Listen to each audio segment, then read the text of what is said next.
viewers, welcome to Uganda Vision. I'm your host, Ida Namazi, and opening today's program is a song by Jemima Sanyu titled I'm Ugandan. Enjoy. What makes you a Ugandan?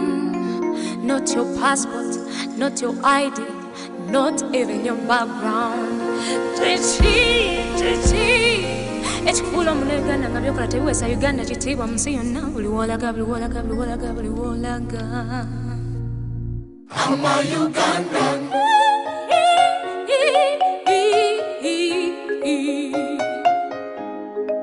I'm a Ugandan.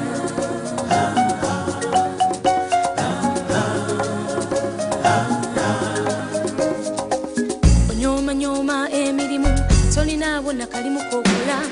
Okera kulera ngalo oli munna Uganda wanna baki onyoma nyoma mukamabo tolina nampapula zolaga okera muwolokoso oli munna Uganda wangeri ki lendera eri mu maso Uganda mu myaka 5 yaninze osebinze abali bawo benyumirize mwecho munna Uganda yesi yange benyumiririza nnyo mwecho jagala nyonze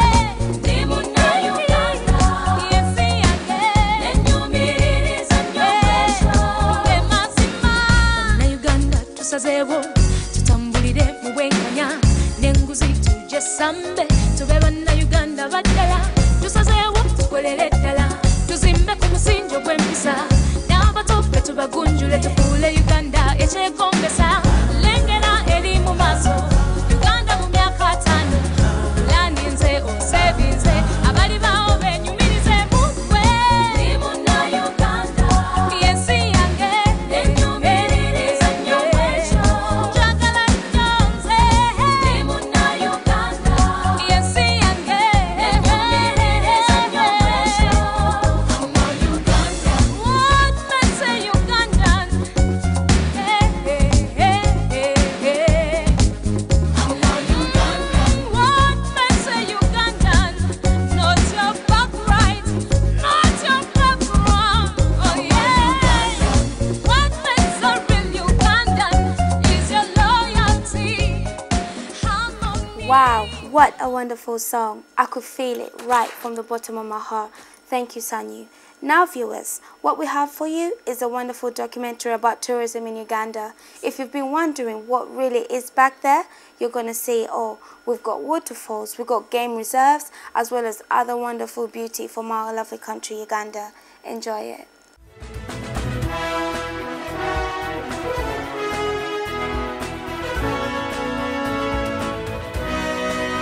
Welcome to Uganda, rebirth of the Pearl of Africa.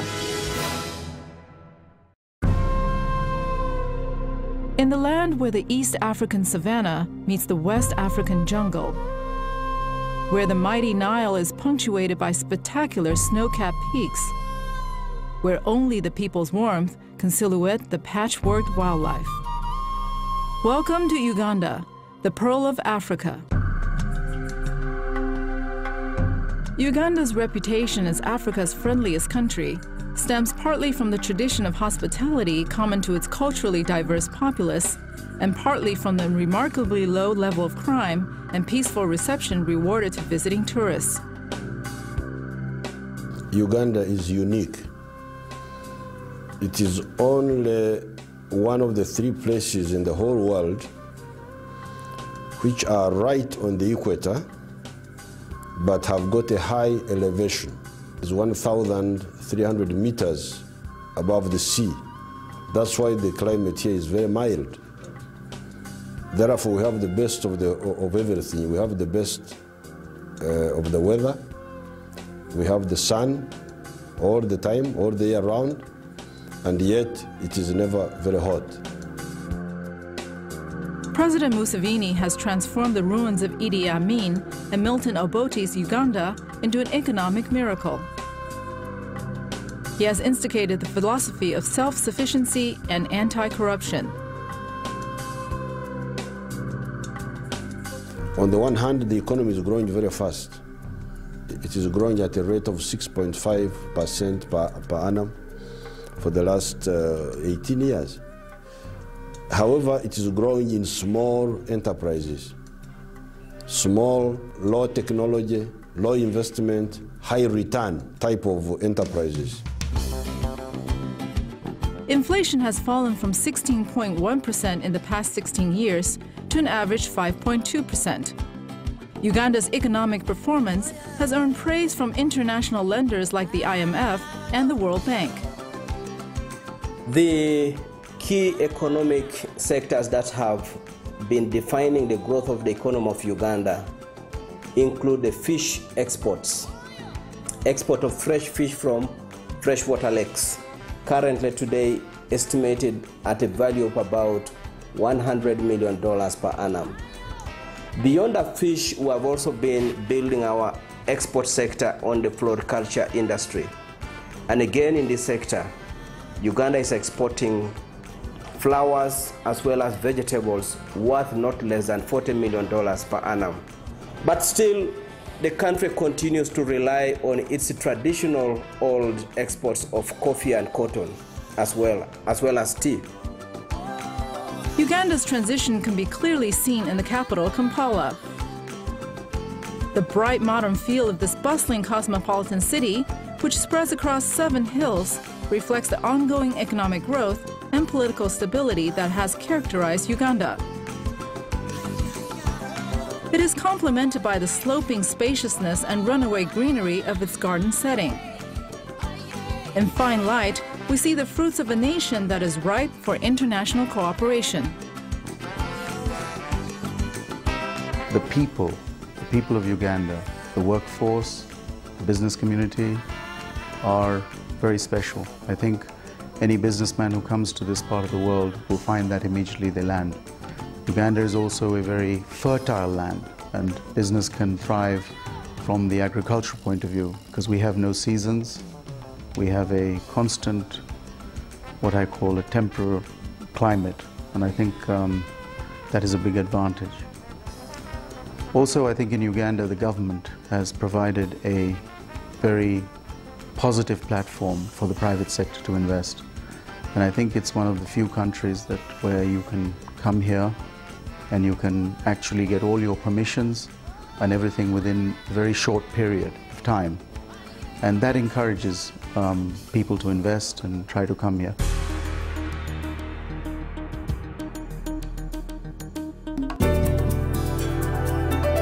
Uganda's economy is one of the fastest growing African economies with stable macroeconomic variables. Consequently, there has been an increase in the demand for a wide range of financial services. The financial sector in Uganda is becoming healthier, it is sound, it's becoming more sophisticated. All financial institutions in the sector are compliant in terms of capital adequacy. They hold sufficient liquidity and getting more sophisticated. So we are dealing with a healthier financial sector since the problems we faced in 97-98.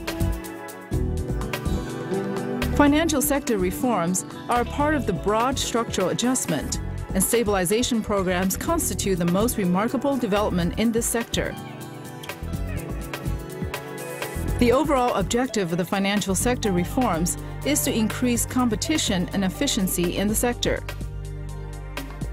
Within the financial services, just like in any other sector, total foreign ownership of any business enterprise is possible. Uganda today has got over 18 commercial and development banks. Some of these are of multinational nature. We've got Barclays, Standard Chartered, Stanbic, and even the American Citibank. So clearly the diversity in the financial and banking industry is there. The financial sector is regulated by the Bank of Uganda. Well, the central bank is an independent authority, has got several roles. Its primary role is actually price stability. We are mandated to manage prices. We have several instruments that help us in the conduct of monetary policy. That's our primary role. Commercial banks account for over 90% of the assets of the banking system. They are responsible for providing banking facilities to the public and operate the payments mechanism. The commercial bank system consists of the indigenous commercial banks and the foreign banks. Most commercial banking facilities are concentrated in urban areas. However, 2 of the local banks have an extensive branch network across the country. Private sector savings, although still low, have maintained an upward trend. The low level of financial savings is partly explained by the substantial amounts of household savings held in the form of real estate and foreign currency assets. Because of limited access to financial services, the asset composition of rural households is to a large extent determined by the economic activities of the area. You have a country that has been able to keep down inflation at levels of less than 5% for a period of over 10 years. You have a country that has managed to sustain growth at levels over 5% for a period of 10 years. You have a very strong macroeconomic framework. You have a country which is setting in place institutions, institutions like the central bank, the judiciary, to support the implementation of policies and the protection of investments. Precious Uganda, blessed with bountiful natural resources. At the Ministry of Water, Lands and Environment, our mission is to use these resources wisely, so we have a legacy to pass on to future generations. We focus on sustainable development, harnessing our natural resources for the greater good of our country and its citizens. We're involved in land, water, forestry and wetlands resource management. We also deal with meteorological services, using weather and climatic forecasting to help meet development goals. We want investors to come to Uganda and enjoy our beautiful country, as well as help make a difference. Speak to us at the Ministry about a number of attractive projects. We need investment in wetlands management and rural water schemes. There are many towns needing water supplies and forestation projects. The Ministry of Water, Lands and Environment, safeguarding Uganda's future through sustainable development. Make the Fairway Hotel your base in Kampala. Our family-run hotel has great facilities, including a swimming pool and a welcoming atmosphere, which is why our guests keep coming back. Relaxed and friendly, we pride ourselves on close, personalized service. Our 6 meeting rooms are ideal for your next corporate event. And if you like golf, the Kampala Golf Course is right next door. The Fairway Hotel. Welcome to Kampala.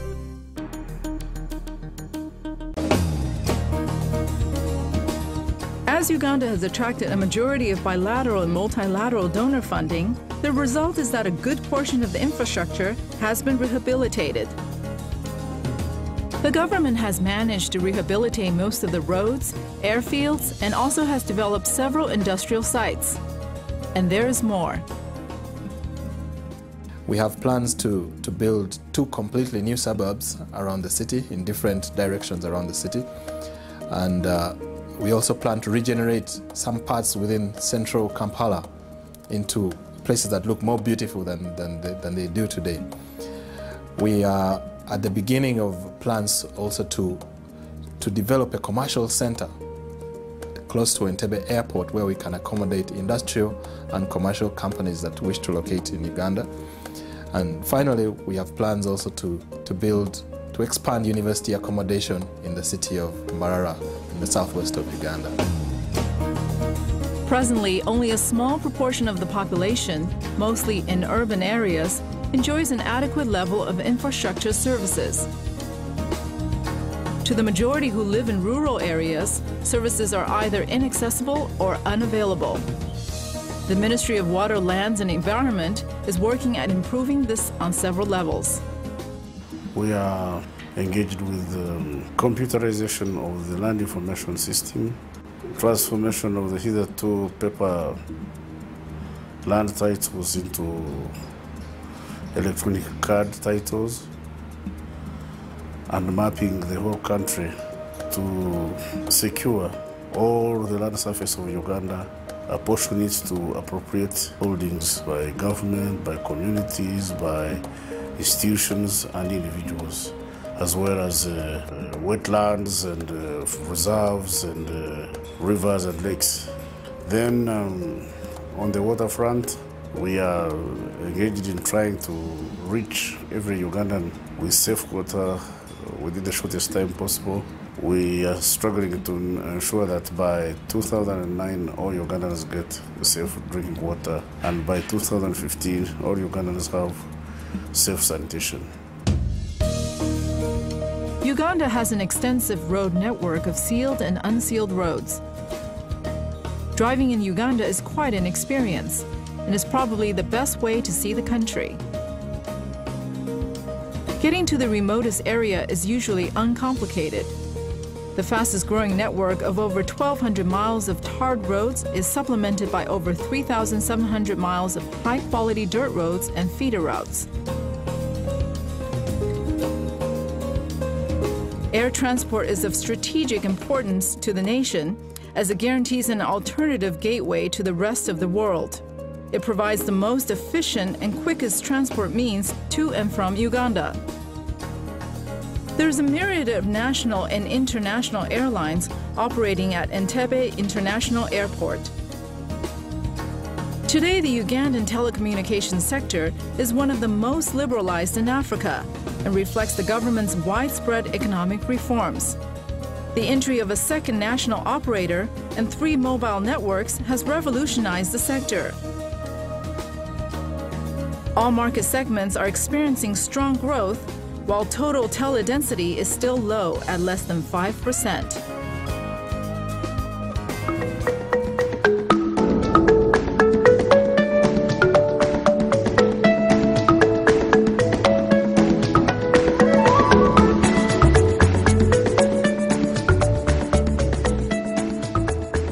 Recently, one of our very own presenters, Jackie Motovu, went all the way to Uganda to interview the Honorable Prime Minister of Uganda, Amama Mbabazi. You're going to be able to hear about the current affairs in Uganda, as well as much information that most of you might have questions about, but it's all going to be answered here on our very own show, Uganda Vision.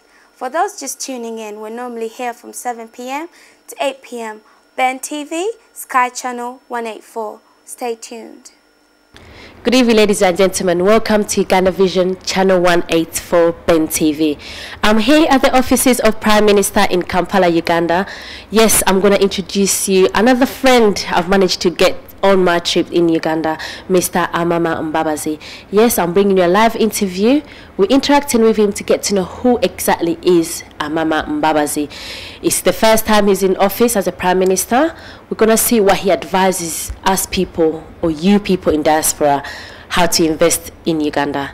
Ladies and gentlemen, Mr. Amama Mbabazi. Good evening there, sir. Good evening. How are you? We're fine, thank you. How are you? I'm very happy to have a new friend. Thank you for having us. I'm happy. I'm privileged to be here today. Thank you. We're here with Uganda Vision on Ben TV in London, Channel 184. I just want our audience in diaspora to know who is Amama Mbabazi. Well, those are my names. Yes. I'm Amama Mbabazi. I'm 63 years old.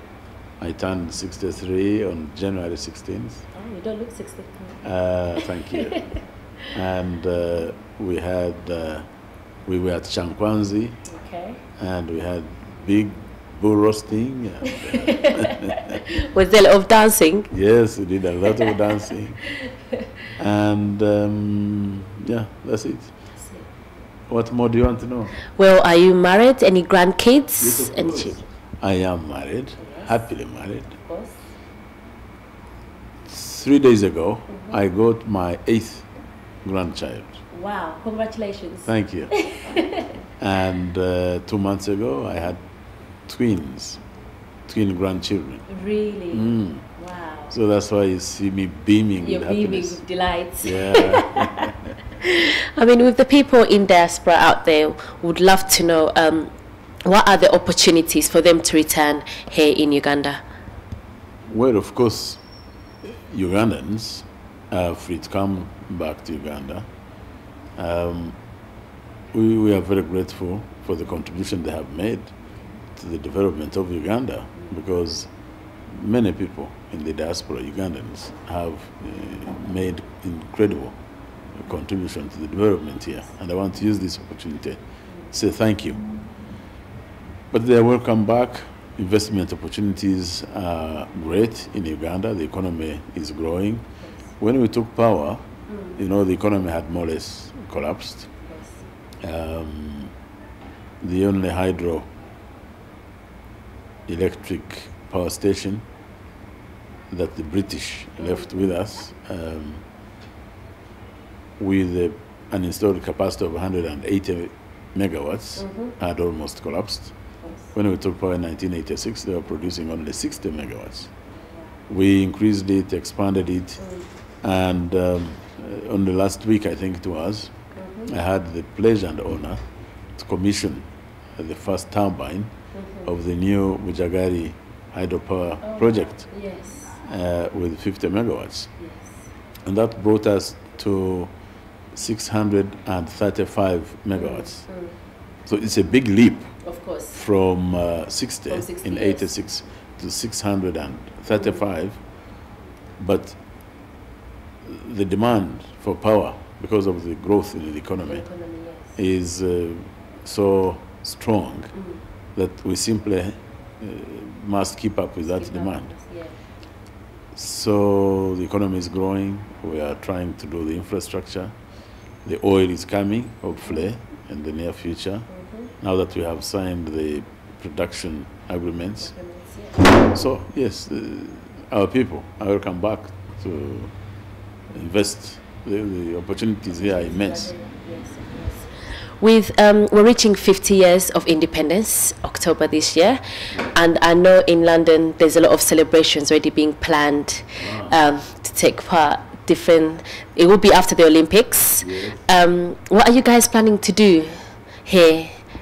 Well, we had great plans to celebrate 50 years. This is the Jubilee celebration. The cabinet is still looking at it. We'll come out with the program soon. Actually, by next week, we should have come out with the program. Unfortunately, it comes at a time when we've had challenges in the economy, inflation and things like that. So right now, we are quite austere. We have adopted austerity measures in government expenditure. So this is going to limit us, but we'll announce many things that we intend to do to commemorate 50 years of independence. Even if we may not be able to do them this financial year, we'll do them subsequently.